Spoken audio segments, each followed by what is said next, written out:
আসসালামু আলাইকুম। আশা করি আপনারা সবাই ভালো আছেন। আলহামদুলিল্লাহ আমিও ভালো আছি। সন্ধ্যার পর থেকেই ব্লগটা শুরু করে দিলাম। আজকে আমরা আবারও ফুচকা বানিয়ে খাচ্ছি।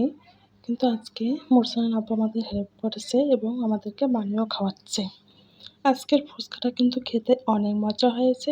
কারণ আজকে আমরা ডিম তো কুচি, কুচি করে দিয়েছি, তার সঙ্গে দিয়েছি সালাদ। এটার কারণে যেন ফুচকার স্বাদটা দ্বিগুণ বেড়ে গেছে। আপনারা অন্তত একবার হলেও চেষ্টা করবেন, দেখবেন অনেক মজা হয়েছে। পরিবারের সবাই মিলে খাওয়ার আনন্দটা কিন্তু এক অন্যরকম। হ্যাঁ, দোকানে গিয়ে খাওয়া যেতেই পারতো, কিন্তু এরকম আনন্দ আর হতো না। সবাই মিলে এখানে কত সুন্দর বসে খাচ্ছি। খাওয়া-দাওয়া শেষ। এখন একটু বের হয়েছি ঘরের পর্দা কেনার জন্য। এর আগে তো আপনারা দেখেছেন আমি কিছুটা পর্দা নিয়ে এসেছিলাম। আজকেও আমি কিছুটা পর্দা কিনতে যাবো। একবারে তো সেরকম আমাদের সামর্থ্য নেই যে একবারে সবগুলো নিয়ে আসবো। আল্লাহ যখন যা রাখবে তখন তো সেটাই করতে হবে, তাই না? ভাবছি কিছু, কিছু করে নিয়ে আসবো। নিয়ে বাসায় চলে আসলাম। এদিকে মোরসালান কিছু বিস্কিট নিয়ে এসেছিল, সেটাও আপনাদেরকে দেখিয়ে দিলাম।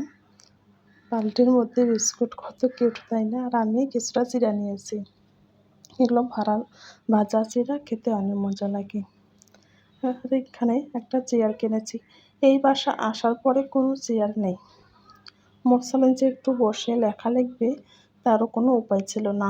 যেন চেয়ারটা না হলে চলতই না। সেজন্য আমি একটা আগে গিয়েই চেয়ার কিনেছি।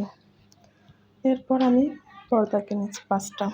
দেখুন, এই কালারের কিনেছি ৩ টা এবং খয়েরি কিনেছি ২ টা। আপনারা তো জানেন এর আগে আমি একটা খয়েরি কিনেছি, তার সঙ্গে মিল রেখে এই ২ টা আমি কিনেছি, যাতে ওটার সঙ্গে আমি এই ২ টা দিতে পারি। আমি পর্দাগুলো সুন্দরভাবে এক, এক করে ঘরে আটকিয়ে নেব। তারপর আপনাদের সঙ্গে আবারও শেয়ার করব। ভাবছি ঘরে কোনটা দেবো সেটাই। এর মধ্যে আমার ছেলে আমাকে ঠান্ডা, ঠান্ডা পানি এনে খাইয়ে দিল। বাচ্চার কাছে থাকা কতটা গুণ, তাই না? মা ছেলে এখন বসে একটু রেস্ট নিচ্ছি। কেননা বাহিরে কিন্তু প্রচুর পরিমাণে গরম।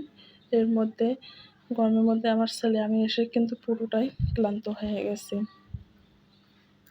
অলরেডি আমি এখন পর্দাগুলো টাঙিয়ে নিয়েছি। আগের যে পর্দাটা ২ টা ছিল এই জানালায় আমি দিয়েছি। তারপর দেখুন কত কিউট লাগছে, তাই না আমার রুমটা?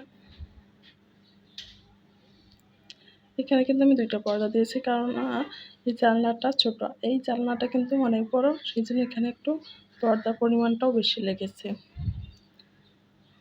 দেখুন আজকে আমি যে ২ টা কিনেছি। এখনও ৩ টা পর্দা বাকি আছে, সেগুলো আমি এখন লাগাবো। সেটাও আপনাদেরকে দেখিয়ে দেব। দেখুন তো রুমটা কত সুন্দর লাগছে না? ছোট, ছোট জিনিস দিয়ে রুমগুলোকে সাজানো হয়। দেখতে অনেক ভালো লাগে। আর এখানে আমি চেয়ারটাও বসিয়ে দিয়েছি টেবিলে।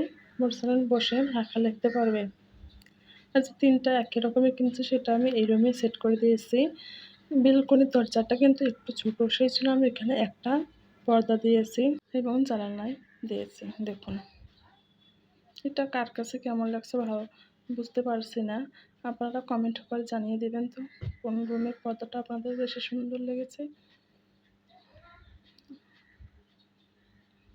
এটা হলো বেলকনি দরজা। সবসময় বেলকনি দরজাটা খোলা রাখলে আমার যেন কেমন একটা লাগে। আর লাগিয়ে রাখাও তো ঠিক না, বাতাস একটু হলেও আসে, যেহেতু এখন গরমের সময়। তাই ভাবলাম একটা পর্দা দিলে কোনো সমস্যা নেই। কেননা আমাকে একবারে ফাঁকা, ফাঁকা ভালো লাগে না। খোদা হাফেজ।